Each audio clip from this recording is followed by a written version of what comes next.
Hello. Hello, Seamless Technology, my friend. Happy podcast.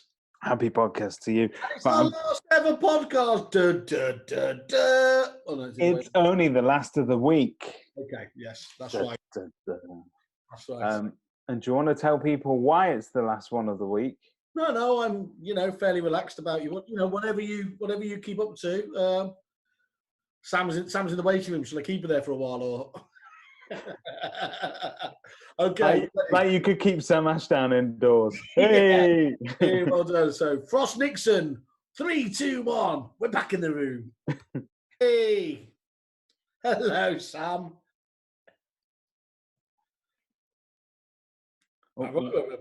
She's going to put the audio on. You're not going to get out of it by not speaking. Is it not fair?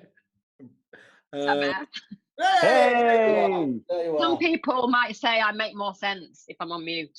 Well, to be honest, we were going to just dub over the top of it, and then. I think you should, yeah. Just do that. I'll just move my mouth. Sam Ashdown, welcome. Thank you. I'm really well. Simon, I've not seen you since about the last time I saw you. You were wearing a gold jacket, and I was getting manhandled out of the Property Academy Awards. Remember? Hashtag me too. And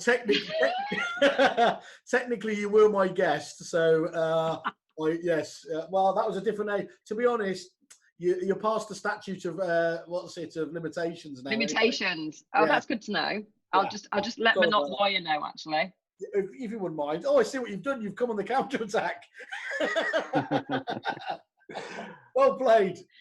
How are you two anyway? How are you doing? Welcome to the most serious podcast in the real estate industry worldwide. I've heard that. I've heard it. It's very kind of deadpan, and I've not got to smile. Is that right?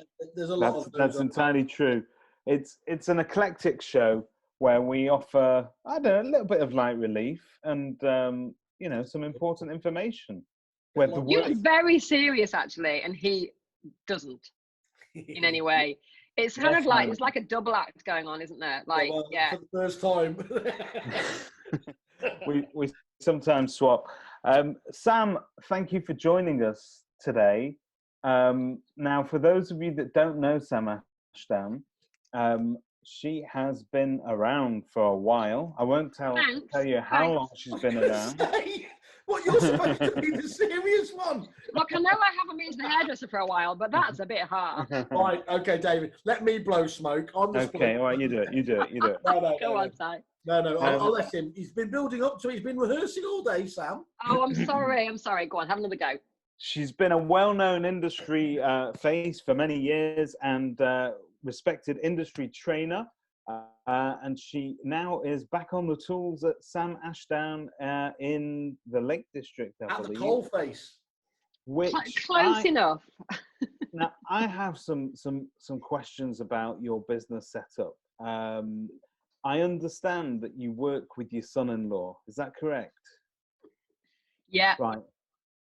I'm not sure I could put up with my mother-in-law for as long as he doesn't put up with me very well. It's true. Every now and again it kind of comes out. Yeah. Does that makes the family dynamic? It makes for a lot of office banter, as you can imagine. He has free reign to criticise, well, everything actually, but mainly, what I wear and whether I should sing at work and all those kind of things. But actually, in fairness, all seriousness, it works much better than either of us could ever have hoped. Because when we first started, and by the way, the name of the agency is Ashdown Jones, but don't let a little inaccuracy bother you. No, we don't, funny enough. Didn't think you did. So we started 3 years ago. We're literally 3 as of the 3rd of April, and which is a bit odd, in lockdown. But when we first started, lockdown, we used to go to a Val, and they'd look at us a bit funny, and he'd go, "No, she's my mother-in-law. She's literally twice my age. Literally twice my age." So now, you did this though, Sam, didn't you? You just did that. I could do. Well. Like the thought hasn't crossed his mind. Are you one of those people you're just talking about there? It's a really good relationship. Are you one of those people though that puts it out there earnestly? Please challenge me on everything. I like to be criticised, and then secretly holds a grudge till the end of time. when anyone Yeah, does hate it. him really. Can't bear him. Yeah. Yeah. Look, Do you know what? It's a recipe for disaster, isn't it? And it's the butt of, you know, lots of jokes, but it actually just works really well. He'd never been in the industry, and so he brought a fresh face to it. He's a bit of a direct mail, you know, fanatic. So well, I wouldn't say aficionado yet. Give him a few more years and he might catch up to me. But he loves researching and self-developing, and so yeah, that gets my tick. He's got a Facebook group which I had to leave because it had such a wanky name. It was Firewave. I have never been a part of any kind of group with a funky name, right? Oh, that's a shame. You're missing out. You're missing out on funky name groups. Firewave. Isn't Firewave a symptom? It should be, shouldn't it? It should be on one of the lists from the Home Office. Yeah, it should be. Yeah. Firewaves. It's actually, I run the business, David. So we've got a marketing agency for estate agents, and that's what Firewave is. Ah, there you go. A free group for agents. We've put a ton of interviews in and free resources and that kind of stuff. And then we've got a smaller paid group for people who actually subscribe to the service. So it's good. Really, really good. Okay, so Sam, you've been in the news a little bit recently. Had a couple of mentions on our show. Apologies, but we goes all Paxman. So obviously you've got your perspective, and you've gone on record in the Negotiator. Yeah. So I noticed you didn't provide a quote to the Property Industry Eye.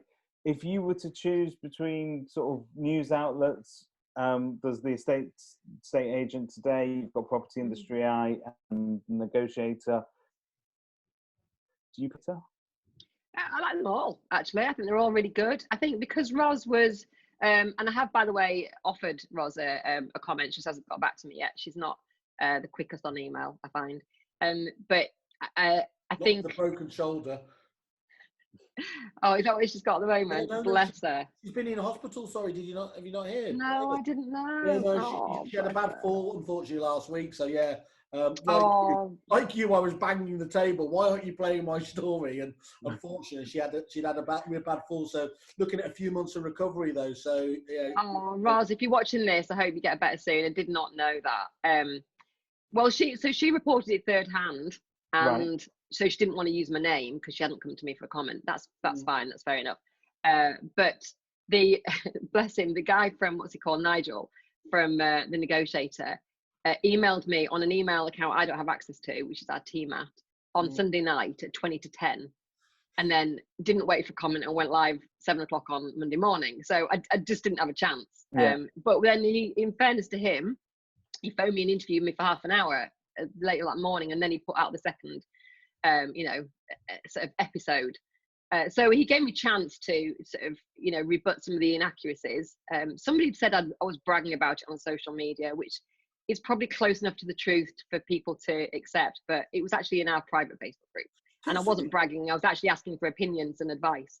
Sorry guys, can we just frame it a little bit for those people that obviously haven't been up I've been under a rock. Yeah. So so I did a viewing on a house on Saturday. Yeah. Very specific set of circumstances. I even phoned the police for guidance. Okay. Got a collar number. But it was a very specific set of circumstances. And the reason I took the post down, I put it on my private Facebook group, secret Facebook group.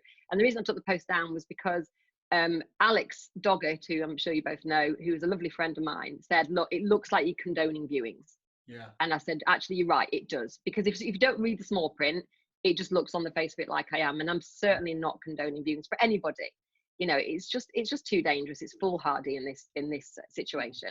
And I would never suggest that. This was a very specific set of circumstances, which I'm happy to go into, but I don't want to come across defensive because everybody's got a right to make their own judgment on this. Every business owner has got, probably furloughed staff, they've got bills to pay, they've got accountability, they've got responsibilities. It's up to them what they do. I've got to put food on my table. Phil, my son-in-law's got to put food on his family's table. So we made a judgment, and I still stand by that. I think it was the right judgment call. We're in for a 15k fee.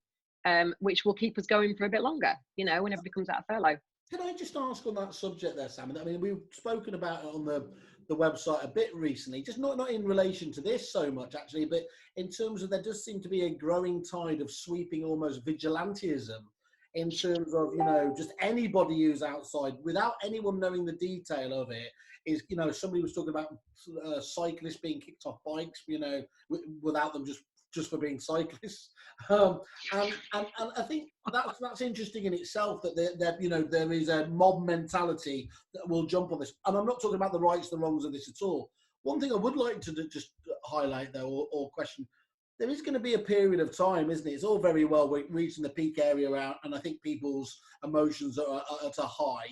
But in this same case, in a month's time, I think would have a markedly different, because there's going to be a lot of people that are going to be, you know, saying, well, when is this going to end? You know, it's all well and good about this hideous disease and everything else here, but frankly, my business is definitely going to go under. You know, they've already spoken about the amount of deaths that could be happening from suicides and everything else there. So I think at what point does the economy and the well-being of people start to, you know, sort of push these very drastic, opinionated thoughts to the rear, I guess is what I'm saying. I think there's always going to be those people out there, aren't there? Those vigilantes. They're you know, the Facebook warriors that are just desperate to worry about something. And you know, this has just brought them out. And you know what? We've got them in this county because we're in the Lake District. So we've got you know, there's a big kind of movement to keep tourists out. And I'm like, well, don't forget that the tourists, you know, pay your wage. So telling them to F off now, and then, by the way, in August, can you come back and spend all your money, is a little bit short-sighted. So we've got to take a view. And you're absolutely right. People are making judgments without knowing any of the circumstances. For example, if that house had not been 1.25 million, if it had been 250,000 and I was showing it to a nurse, it would have been never happened. No, that would have made story. That would have made the headlines for the right reasons, Sam. Exactly. So I think that you're absolutely right, Simon. I think we have got a responsibility to a lot of people, not just ourselves, the people that we employ, the people that, you know, their families. And actually, the house I was selling was owned by somebody who really, really, really needs to sell that house now, and he's got a workforce. So it's the knock-on effect. And, you know, even though I really dislike Trump in every way that you could have disliked him, he actually said, let's not make the cure worse than the disease. You know, and there's a point to it. I mean, I'm not saying he's doing the right thing there. I'm not going to get all political. But I think that we could end up with, you know, very damaged, irreparably damaged businesses and irreparably damaged local communities and families that are torn apart by this. So I think, you know, it's all very well to say use your judgment, but people are finding it hard to use their judgment at the moment, and that's why they're getting scared, and then this vigilantism is coming out. We endlessly hear about the Blitz spirit, don't we? But I mean, whilst you could say there are many types of bravery, or, you know, staying inside is a challenge in itself. You know, at what point does that come to the fore where we do say, look, that, you know, it's worth the risk? And I mean, I know that's a horrendous case, but what about, look, we all know that the elderly are going to have to stay essentially in confinement under whatever scenario it is, realistically, until there is some form of vaccine or at least viral treatment to this here. So that's one out. But that doesn't really have to impact everybody else, does it? Who, okay, it doesn't look like it's quite the disease we thought it was at the initial, where it didn't affect any young people. Clearly, there have been tragic cases of kids and things like that dying now. But the truth is, the truth is still out there in terms of, you know, people under 40 years old are very unlucky if they do succumb to this. Is the answer to that not yet?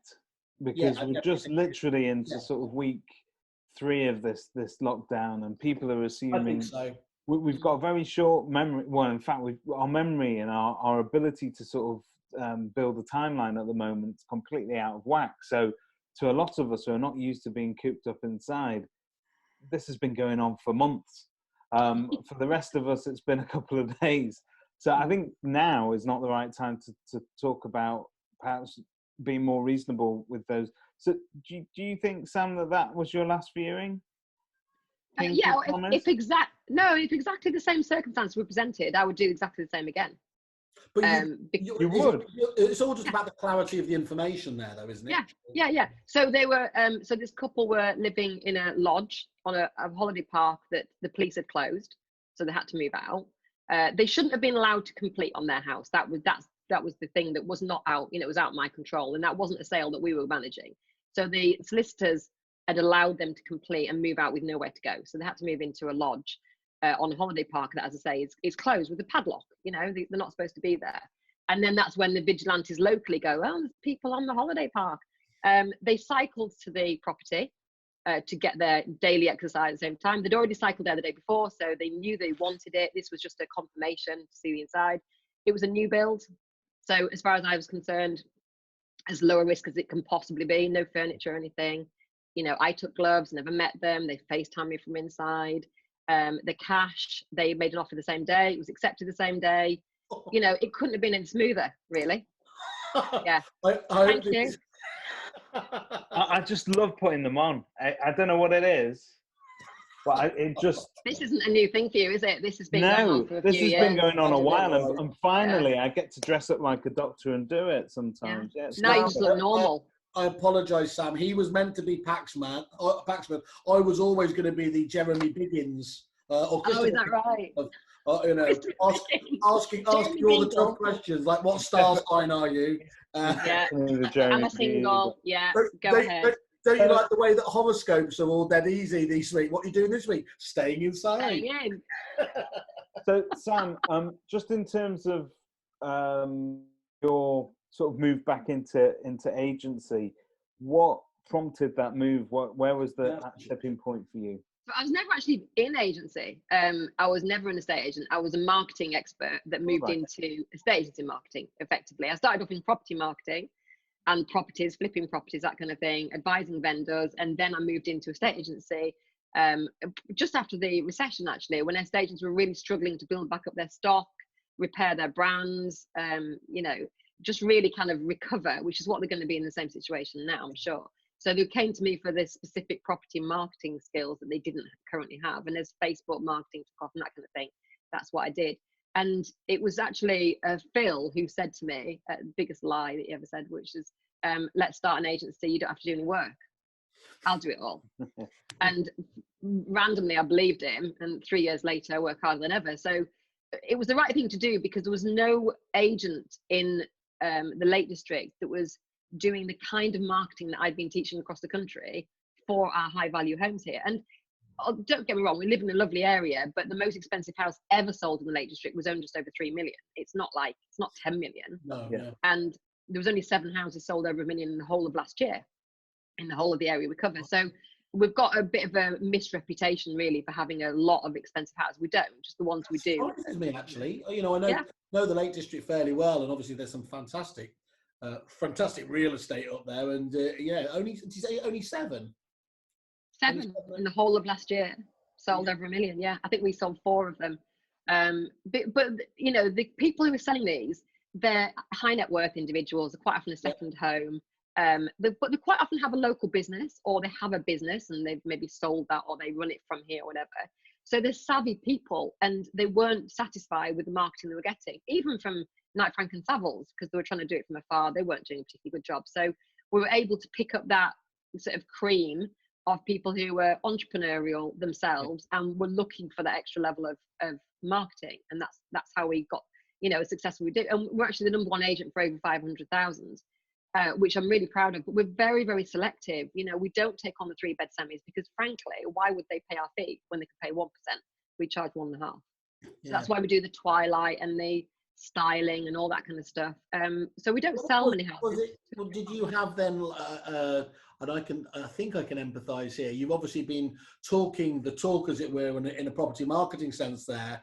Did you just really have the urge to really test yourself in that environment? I obviously always think about this, and then I always come back to that thought you highlighted, which was the hard work ethic part. The hard work, it is. I try not to be operational in the business, so I'm in charge of the marketing. I've got a marketing director hat on, and I go on all the vals with Phil. And then Phil runs the operational side of the business, where I run the firewave side of the business mostly. We're both in each. But yeah, you're right. I really wanted to prove that all the things I've been teaching and showing, because inevitably you're going to get that pushback. Yeah, but you're not an agent, you don't understand. So it was a case of I wanted just to prove those things worked, and I was amazed how well they worked. So our gorgeous brochures, which I'm really proud of. For years, agents have been saying to me, we can't afford them. and they don't sell houses. And I was able to go, you can afford them, and they do sell houses. And not only that, they actually win you the best valuations in the area. And you've just said, obviously, that you won't take on the 3-bed semis because they won't pay your fee. So your sort of the brand of marketing that you peddled when you were training people, are we saying that that's not applicable for every marketplace then?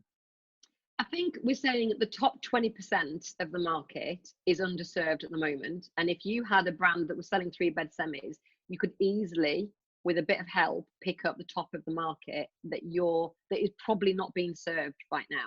And that's what I've been teaching. So for years, I've been teaching, right, you've got this core market, your 3-bed semis, absolutely fine. Stick with that. Stick with your 1% if you want. Just do the minimum if that's what you want to do. But there's a core you're missing. So you can either reposition your brand, hard to do, or you introduce a new brand. So you call it premium or whatever. You put an extra brand in, a bit like a Fine & Country. And you offer that to the top level of properties, and you charge more for it. You charge 1.5%, 2%, and you sell better. That's really what we're teaching. You'll know John Hanford well from Fine & Country, funny enough. Yeah. And he was talking about they don't, when I've seen it, they really don't allow less than 2.5%. What's your average fee up there? It's 1.5. Our average at the moment is less than 1. Not ours, the area average. I was going to ask what the comparable was. Yeah, I would say that, Savills won't drop much because they're too far away. I think their newest one is Wilmslow, so they're an hour and a half from us. So obviously vendor viewings there. But I would say if you go into a £2 million property, our local competitors have probably quoted 0.75. Okay. So we're twice that. I honestly do think we could get 2.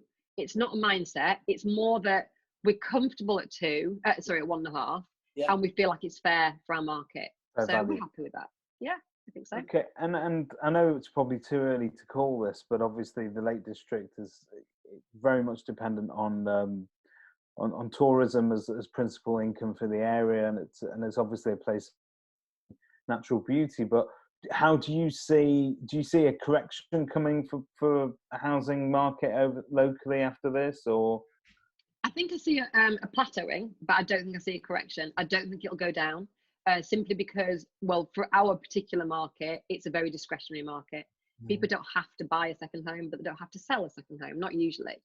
You have to sell a 3-bed semi because you're about to have a child, you're getting divorced, work takes you out of area, whatever. You're usually forced in some way. It's usually compulsory move in some way. And that's the market I think is going to be hardest hit, because if you've got to sell, then you've got to be ultra competitive in a market where there's going to be less buyers. So you're going to have to drop by 10, 20% maybe. Yeah. When you've got a £2 million home on the lake, you can wait it out.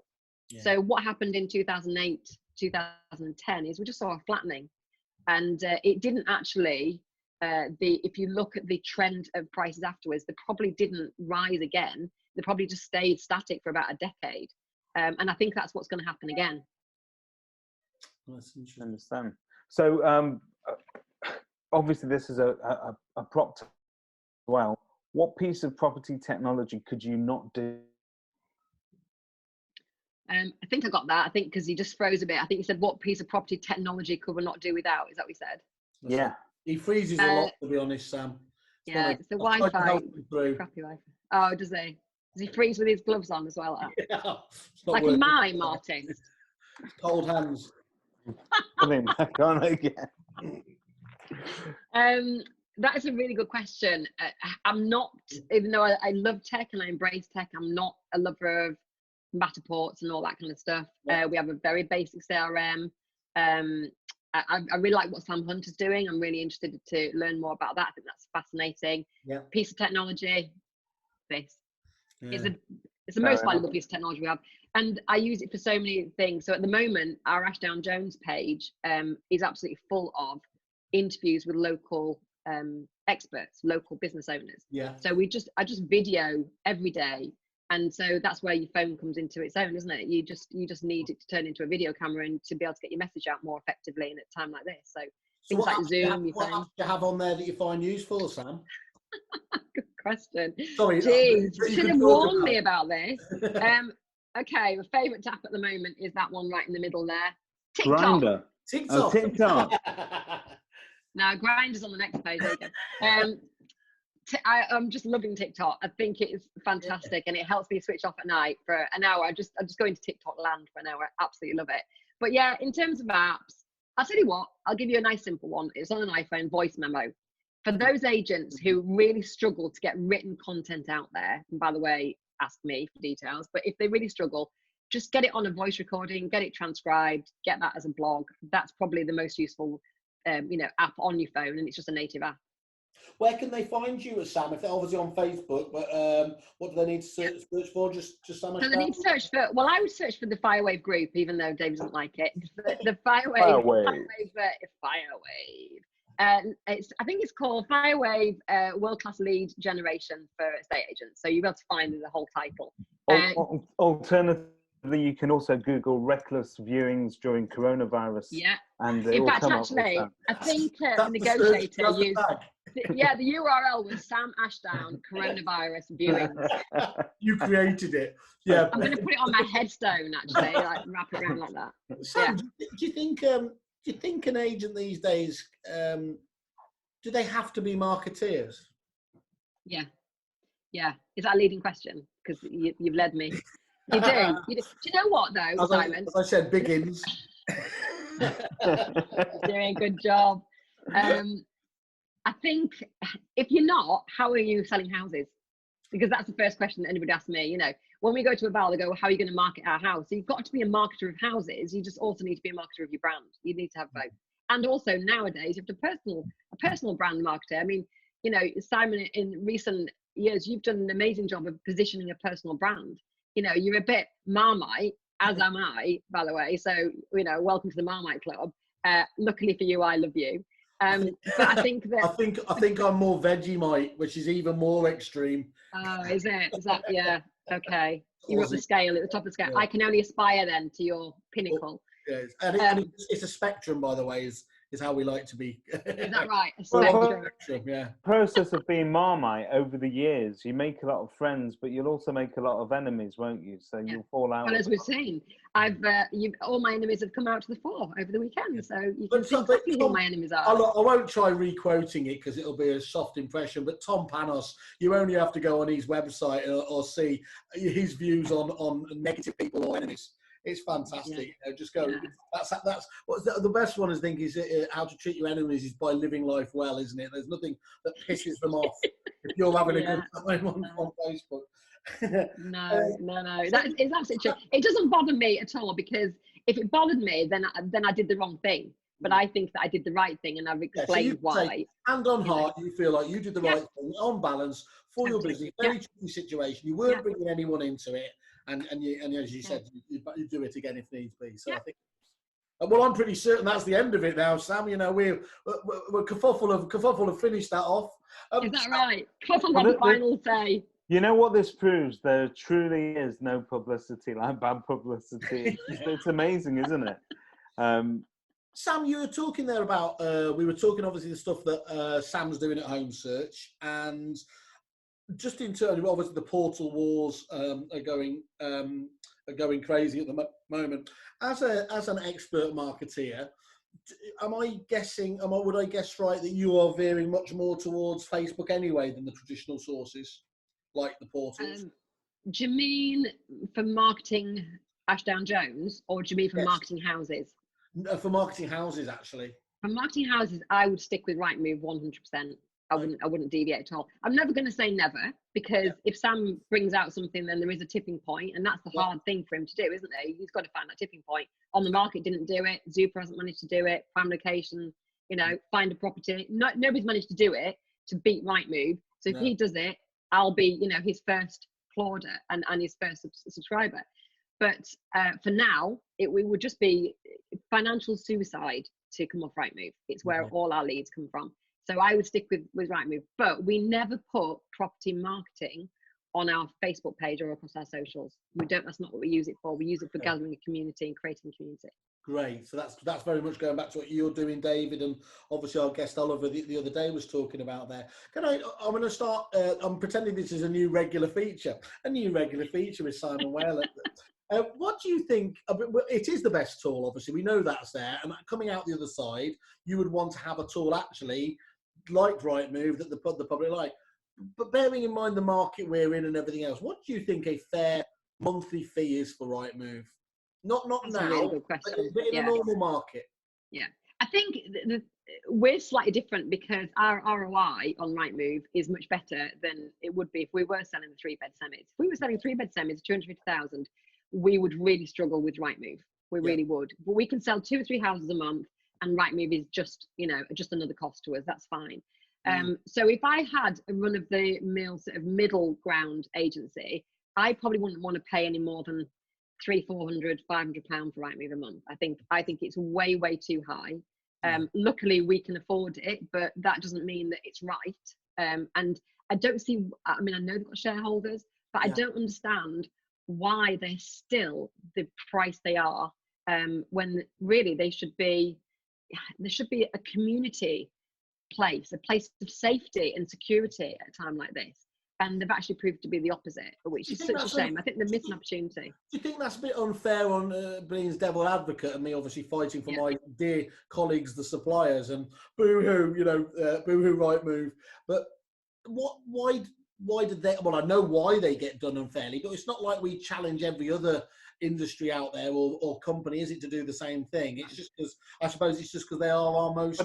But it's not because of their profit margin, it's not because of how much they charge, it's because of their relationship with the industry and with agents. David, there's definitely an envy thing in there though as well, isn't there? About they have allowed this, never mind estate agency, they've allowed the probably most profitable company in the country per se to develop, and let's be honest, again, the agents helped create the large part of the brand of Rightmove. I agree with that, and I think there is a certain amount of it where as an agent you turn around and you think, God, I've been played for years, and we never realised how we were being played. So, for instance, we all get access to Rightmove Intel, very useful in terms of trying to gauge where you stand in your marketplace, how much market share you've got, and on. And we've all seen those Rightmove pie charts that agents were plastering all over social media.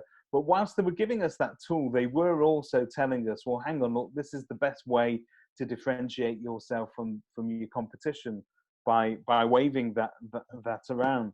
And I think in doing that, they were actually getting us hooked on this meth, which we just couldn't come off, because you are driving your business not necessarily to do what makes the most commercial sense every time, or even sometimes the best commercial sense for your clients. You're driving your business to fulfill that graph every single time. Yeah. And I think as agents, we totally played into that. We diverted all our social media traffic towards Rightmove because we wanted more hits and more. It was like, and I think we feel played. I think you feel like a fool at the end of it. I don't know what you think, Sam. Yeah, I probably don't agree with everything you've just said. I think that they have tried to create a community. I think that their communication is sadly lacking. I do definitely agree with that. I think if you look at Zoopla, for example, they're just a friendlier company in every way. They train their team better. They've got a better culture. I don't think Rightmove have got that. I think Rightmove need to look at their recruitment and training. The reps, really struggling to keep those relationships, or to make those relationships strong and advantageous from both sides. So I think they have an inner problem, an internal problem. But at the end of the day, I think it's our choice to use. We don't have to use Rightmove. You can come off it. Don't bellyache about it. Either come off it or stay on it. But you don't need to waste. I'm talking to agents, not you. But you don't need to waste your energies, your emotional energies, to, just bashing Rightmove all the time. And it's not good if you do it on social, because your clients are going to see it. So can I ask you both? Do you think that a solution out of this longer term for them is that they essentially, what they've done very cleverly to date, but has been that, has made exceedingly high profits but led to the bad feeling, is because they've always had it's a one size fits all. You get all of the different stuff we've included. Yes, they do the optimizer stuff, but what I think they probably need to do is break it down to an essential core offering, which might be around that £500 a month mark or whatever. Realistically, it's going to be a bit above that. I've always thought about 700 quid feels right from the balance between the two extremes at the moment. You know, what the agents actually want and what Rightmove shareholders require. But then them selling those extra services that they're more than capable of doing, you know, but doing it on the basis that they are actually products that people want, rather than just having them thrown in to justify the 15%, you know, price increase. Because that would be, you know, they acquired my friend's business, you know him well, I think, as well, Christian Bolshan, obviously, at Van Milder. There's a classic example where, you know, they will be doing business with a company like Van Milder, but it won't be seen directly as a Rightmove cost. Yeah. Although it might just be human psychology, you know, having Rightmove up there, but a much lesser degree, and Van Milder somewhere down here is at least you feel like you're getting value for money, I think, if that makes sense. Yeah, I know what you mean. And I think that there's some of the decisions they make are a bit odd. I mean, for example, when you first start, you know, when you have your first property, they give you 6 months at half price. They don't tell anybody that. You have to ask them. So that's something they could easily change. What if you only ever have? What if you just a work from home agent? You know, you're a mum, and I know a few people like this, and you're only ever going to have a half dozen properties. That should maybe be on a different level. You know what? I think you're right. I think this one size fits all does create animosity, and I don't think it's fair. I don't think we pay any more than about $8.50, by the way. I think we're on their lowest package. So at $8.50, I think that's not so bad. We don't do lettings as well. Yeah. But I do know agents that have given it up and not seen any problems with that. But that's very area dependent. So that's really interesting, because we were talking as well. We've seen a lot of people actually, and the tail of the last year has, I think, been where nobody had really been coming off it. Actually, some people have started churning from the site, but unfortunately, there haven't been too many good examples of actually good businesses doing it. You know, a few of those have gone out of business straight afterwards. So you know. Yeah, I can tell you. Yeah, I don't think you should mind me sharing with you. It's the Coastal House down in Dartford in Devon. Dartmouth, isn't it? Sorry, it's down south. It begins with D. In Devon, and she's lovely. She does only high end, very similar branding kind of thing to us. And the reason she came off it actually is she had her office and then a satellite little office that nobody really used, and they were trying to charge her twice. One of her competitors dobbed her in, and I said, well, just tell them you've closed the office. No, she didn't want to do that, so she came off Rightmove. No adverse effects whatsoever. So it's very area dependent. But do you know what? I'm sure that, you know, I'm not sitting on their board, so I don't know the discussions they have, but why not offer a little bit more advertising space and then reduce the monthly spend accordingly? So like Zoopla do. Zoopla don't charge much because they sell a ton of advertising, don't they, on it? Why don't Rightmove do the same? Yeah, you know, talking about your friend and colleague there, I think it is easier, isn't it, if you operate in a bit of a niche marketplace? You know, yeah, I think everybody should be operating in niche marketplace. So you're asking the wrong person here, because I think that anybody who says that they sell everything from a one-bed studio up to a £3 million quid is just we're experts. We're experts for everything. We can sell to anybody. No, you can't. There isn't a brand that I know, apart from Amazon, which is volume, that can serve both ends of the market. I don't think it exists. So I think you have to be niche. And yes, I would say that probably is easier when you niche, because, you know, usually your costs are less anyway, your profits are usually higher, and you can pick and choose what marketing channels you use a little bit more effectively. Whereas if you're selling everything, how can you then justify not going on Rightmove? Yeah, that's a good point. Fantastic. Well, thank you very much for giving us your thoughts. It wasn't a lion's den, was it? I'm disappointed. I've got my armour on. Sam, how far is that sale that you've just agreed? How far is that likely to get? Are the solicitors able to progress it? Is everything? That's the post I put on this private group. Interestingly enough, you said that. I did it as a live. I was walking away from the house at the time. You could see it in the background. I told, I'd left the key, blah, blah. So I walked away and I said, can you please help me, guys? What obstacles am I going to meet now?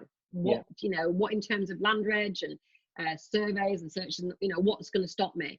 And it was obviously searches and surveys, but they're not borrowing, so it's cash, so they don't have to get a survey. So they've managed to get hold of the survey from we had a previous fall through, which is great. The searches are only a month old from the previous fall through, and the solicitors will accept that. I didn't even know this, but searches are good for a year. You just you can get. I didn't know this. I didn't you know can get top up insurance. So as far as we know, and we've got almost all our solicitors on furlough, apart from sort of one director in each place, in each practice. So we think we can actually get it all the way through, which will be incredible. I mean, hopefully by the time it gets to that point, let's say 4 weeks time, you know, some things might start to open again anyway. So this might be, you know, it might be okay. But I think we could possibly get it all the way through. Now, the only obstacle might be removal men. That's that. Yeah, I was going to say, but I know BAR are saying they don't really want their removers to remove, but actually some BAR operators are still moving. When they moved out, they just went and hired a van, and they're moving into a completely vacant house. Right. So in a very rural place. So I think actually they'd be okay to do that, and it's safer than them sat in that flipping lodge, you know, illegally. Fair enough. Great stuff. Okay.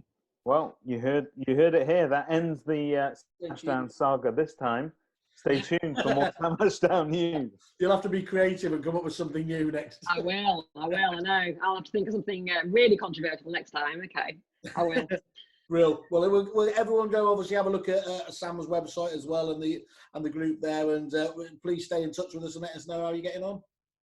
Thank you very much. Thanks very much for the interview as well. I appreciate the time. No worries at all. Cheers, guys. Bye-bye. Bye.